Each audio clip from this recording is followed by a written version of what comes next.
Alright, so we're starting again. So, the reference is the bottom screen. The bottom screen is reality, and the top screen gives us hints as to what is in the higher realm, the spiritual realm, right? So, using the same principles that I learned before, there's nothing in the spot that I'm standing. I look at that spot, there's nothing there. So I'm gonna get familiar with this world right here that you see. Okay. Dark red is the floor, and pink or light red is the ceiling. All right, so let's explore this area. There's nothing there. There's nothing there. I look up.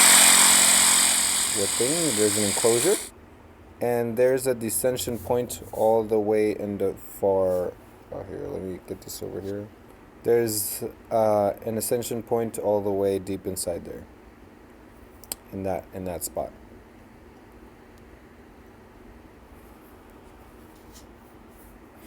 Okay, so that's up there. Then there's this a small crevice in there that I need to explore afterward. But for now, let's look over here. There's a descension point right there. So descension point right where I'm standing right now. Nothing there. Nothing there. So I guess right now I kind of feel like a freaking wizard or something, cause I can tell, where these ascension and descension points are. Okay, there's nothing in that little crevice right there, but there's one right there. So a descension point right there. So in this room, there are two descension points. There's a descension point. Okay, so if I go back up there, there's a descension point right there. Ooh, scary. Okay. There's a descension point right here. That's where I came from. There's nothing there. Is that where I came from? Yeah. I'll move up. There's a descension point in that crevice right there. Oh. There's a descension point right there. And a descension point right there. Oh, okay. So there's 4 descension points.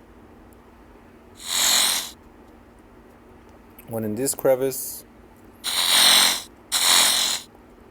One in that high crevice. Alright, so I guess we should explore the top one. So here we are at the top. Let's explore this descension point. And we explore. Oh.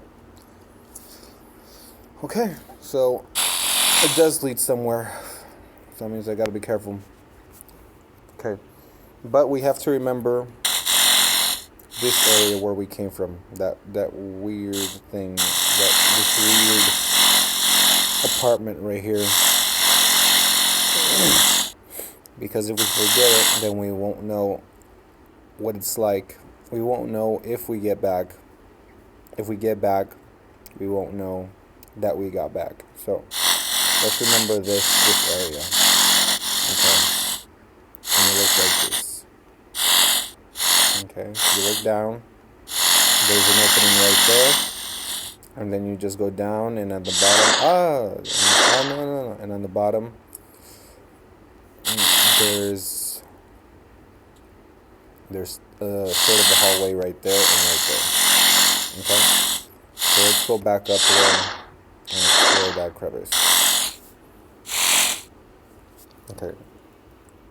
And when you descend, you could descend once, but once you descend there, you're trapped, as I could already tell. You descend the second time. And now we end up in this world right here. Okay. And in this world, there's a ascension point right there, in that spot. And of course, there's an ascension point where I'm at. And you can tell there's an ascension point where I'm at, and there's an ascension point in the deep area. So there's an ascension point right there. and right here where I'm at. And of course, there's an ascension point where I'm at because that's where I came from. Let's explore the rest of this room. Oh, there's the exit.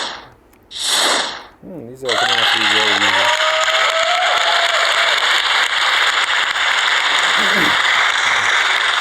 It just turned out to be that way. Oh gosh, no. Am I lost? I think I'm lost.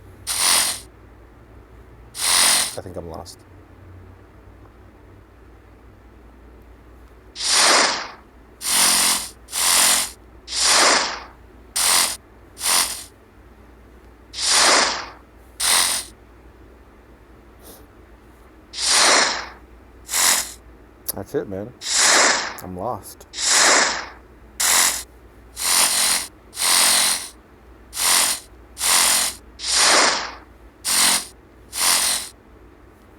Oh, I think this is the crevice to the way home, or to the way to the exit. This is the crevice. I descend twice. I found the exit. I was lost, but I just like ran out and used the familiarity that I had, just the rough familiarity, my instinctual familiarity, to find the way to the exit. But I was lost. I didn't know if I was going the right way or not. But here, we're at the exit. That's what counts.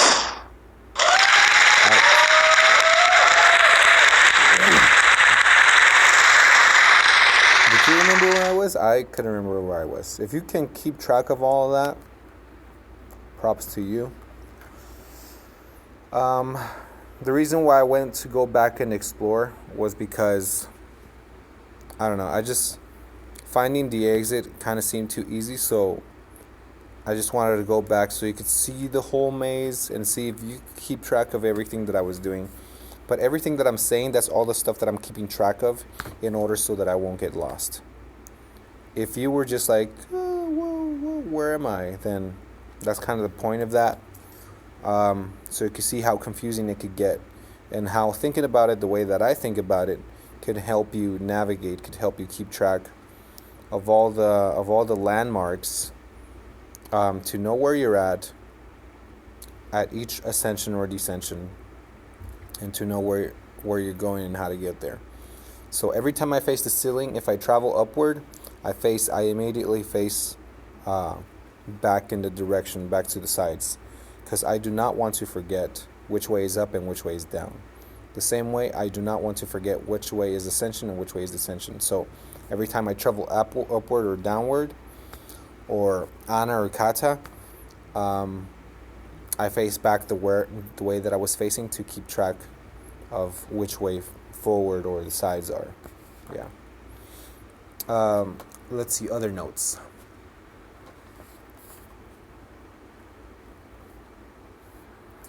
So if you were to be a transdimensional traveler, you would have to memorize the world where you're in right now. Right here, I'm in a room, I'm in a classroom. Memorize this world, and if I were to ascend, I would be in somewhere completely different. I would make sure that I knew how to come back to that spot. And that's just one level of traveling. If you were traveling like different levels, like if you descended, the world would look completely different. Kind of maybe outside somewhere, maybe in outer space, maybe in another room. But you would have to come back to where you're at right now. Right now I'm sitting on a chair. If I were traveling to another world, I would go like this. Ascend, because I don't know the direction. I can't point to it. I can't actually move there. But I have to move in a sense that in this world it doesn't seem like movement. So I would close my eyes. Would I close my eyes? I wouldn't have to close. I would have to look into the spiritual direction. And I don't know how to do that with my physical eyes. Because with my physical eyes, I can only look up, down, to the sides, forward and back. So I would have to look into that direction with my spiritual eyes. I don't know what direction that is. It's not any of these. Ascend. I would be in a completely different world, where if I traveled anywhere, I would have to go back to the spot where I was in order to descend, and come back to this chair that I'm sitting in right now. So that's kind of how that works. Yeah. And if in the other world I ascend or descend in another spot, I may end up somewhere where in this world I do not know where it is. Actually, I would know where it is. If I ascend and travel some other place and ascended in that area, I would end up in this world in this plane, and I would end up in this plane, but I would end up like somewhere outside these walls, where if I'd never seen what it looks like outside these walls, I wouldn't know how to I wouldn't know where I'm at, and I wouldn't know how to get back in here. So, yes, if you're a transdimensional traveler, be careful. Keep track of where you are and where you're going, where your descension points and ascension and descension points are. And make sure that you can trace back your steps. Very important. Make sure that you can trace back to your steps. If you go somewhere, make sure you know how to get back, because you don't want to travel to a dimension and then not be able to get back home where you started, unless you don't really care about coming home or about having a home. You could just be a transdimensional wanderer and yeah, you could just be a transdimensional wanderer and abandon your home and have no home. A nice life, I guess. Yeah, so in the other videos I will kind of try to explore more about my spiritual vision. Ideally, the way that I would finish these mazes is by not just keeping track, like just mentally being able to keep track of which way is the ceiling, which way is down, which way is up, which way is down, which way is the sides, and which way is Ana and Kata. So without having to look up, travel, and then face that direction, as I was saying, that's what I do to not get confused. But ideally, if I was super smart, I would be able to go in those directions and keep facing those directions if I needed to, without getting confused about where I'm at. So eventually I'll get to that point, but I just need more practice on how to do that. Make ascension, descension more of a second nature and stuff like that. So I will keep practicing, and you guys will see the process.